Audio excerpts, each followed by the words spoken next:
పడిన విత్తనములు మంచి ఫలములను ఇచ్చును. సారవంతమైన నేలపై పడిన విత్తనములు మంచి ఫలములను ఇచ్చును.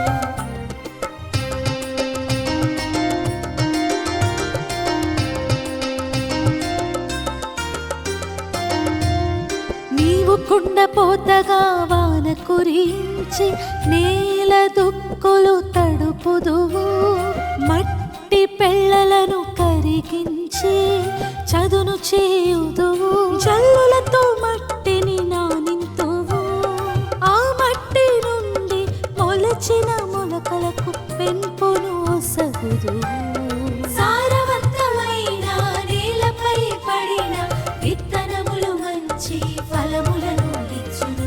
సారవంతమైన నేలపై పడిన విత్తనములు మంచి ఫలములను ఇచ్చును.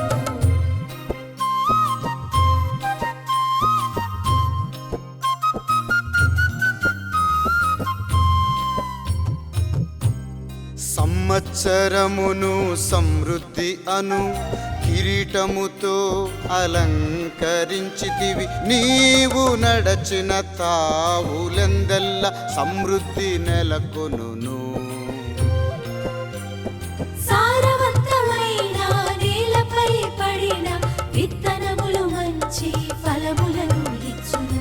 సారవంతమైన నేలపై పడిన విత్తనములు మంచి ఫలములను ఇచ్చును.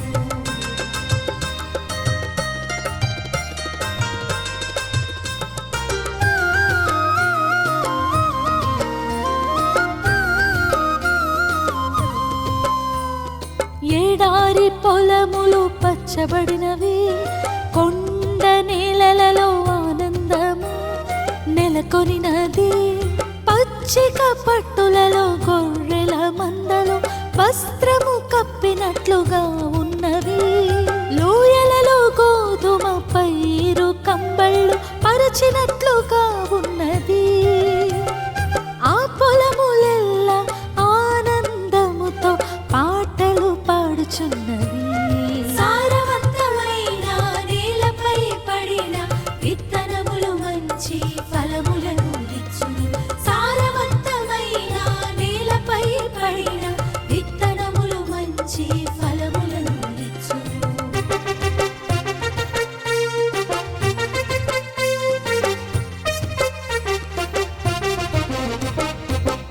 హల్లెలూయా హల్లెలూయా హల్లెలూయా హల్లెలూయా హల్లెలూయా హల్లెలూయా హల్లెలూయా హల్లెలూయా.